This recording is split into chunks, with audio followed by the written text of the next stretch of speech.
రాష్ట్ర ప్రభుత్వం ముందుకు వెళ్తుంది. ప్రభుత్వం అనేది continuous process. Government is continuous process. Political executives మారుతుండొచ్చు, కానీ ప్రభుత్వ విధానాలను కొనసాగించినప్పుడే రాష్ట్రం అభివృద్ధి చెందుతుందన్న విషయాన్ని మేము స్పష్టంగా విశ్వసిస్తున్నాం, నమ్ముతున్నాం. దానికి ఉదాహరణనే 94 నుంచి 2004 వరకు నాటి తెలుగుదేశం పార్టీ తీసుకొచ్చిన చంద్రబాబు నాయుడు గారు చేపట్టిన ఐటీ రెవల్యూషన్ని డాక్టర్ వైఎస్ రాజశేఖర రెడ్డి గారు వచ్చిన తర్వాత అంతకంటే వేగంగా ముందుకు తీసుకెళ్ళిండు. కాబట్టి ఇవాళ ఈ ప్రాంతంలో శిల్పారామం వచ్చింది, ఆ పక్కన హైటెక్ సిటీ వచ్చింది, ఈ ప్రాంతంలో వందల వేలాది ఐటీ కంపెనీలు వచ్చినాయి, ఔటర్ రింగ్ రోడ్ వచ్చింది, అంతర్జాతీయ ఎయిర్పోర్ట్ వచ్చింది. దీన్నే కాదు, 1960 దశకంలో ఆనాటి కాంగ్రెస్ ప్రభుత్వం పండిత్ జవహర్ లాల్ నెహ్రూ గారు, శ్రీమతి ఇందిరాగాంధీ గారు ఏర్పాటు చేసిన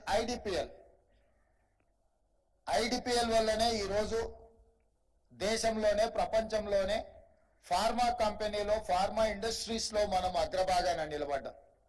మన కోవిడ్ వచ్చి ప్రపంచాన్ని వణికించినప్పుడు 4 వ్యాక్సిన్లు ఈ దేశంలో కోవిడ్ వ్యాక్సిన్స్ తయారైతే 3 వ్యాక్సిన్స్ హైదరాబాదు తెలంగాణ రాష్ట్రం నుంచే ఉత్పత్తి చేసినాము.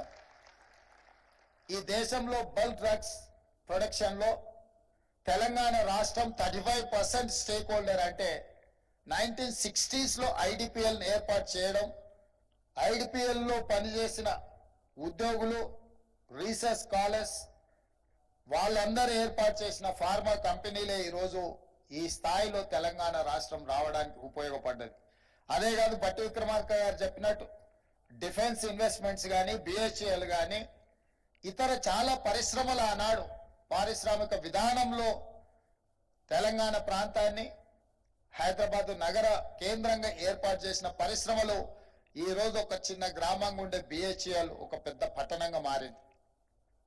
ఈరోజు మాదాపూర్, కొండాపూర్ అనేది ఒక చిన్న గ్రామాలు, కానీ విత్ ఇన్ నో టైం ప్రపంచానికి ఒక డెస్టినీగా ఏదైనా ఇన్వెస్ట్మెంట్, ఏదైనా ఐటీ పరిశ్రమ చూడాలి అంటే, ఈ ప్రాంతంకి రావాలి అంటే 95 to 2004 మధ్యలో జరిగిన ఏదైతే రిఫార్మ్స్ తీసుకొచ్చి ఈ ప్రాంతానికి ప్రాధాన్యత కల్పించిందో అది ఈరోజు అత్యంత వేగంగా అభివృద్ధి చెందడం జరిగింది.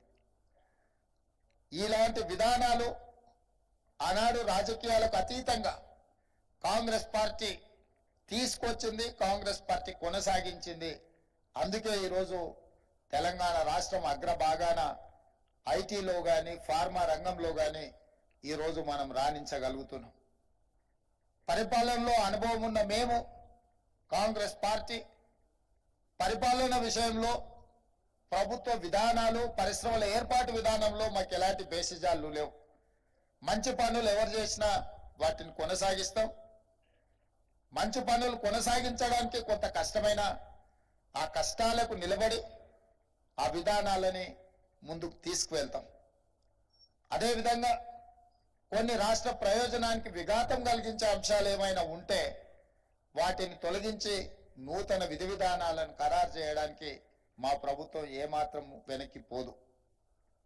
అందుకే మిత్రులారా, ఇప్పటిదాకా మా మిత్రులు చెప్పినట్టు చాలా వరకు తెలంగాణ రాష్ట్రంలో పట్టాలు పొంది విద్యార్థులు బయటకు వస్తున్నారు, కానీ ఉద్యోగ ఉపాధి అవకాశాలకు వెళ్ళినప్పుడు వాళ్ళు తెచ్చుకున్న పట్టా అక్కడ ఉన్న అవసరాలకు సరిపోవడం లేదు.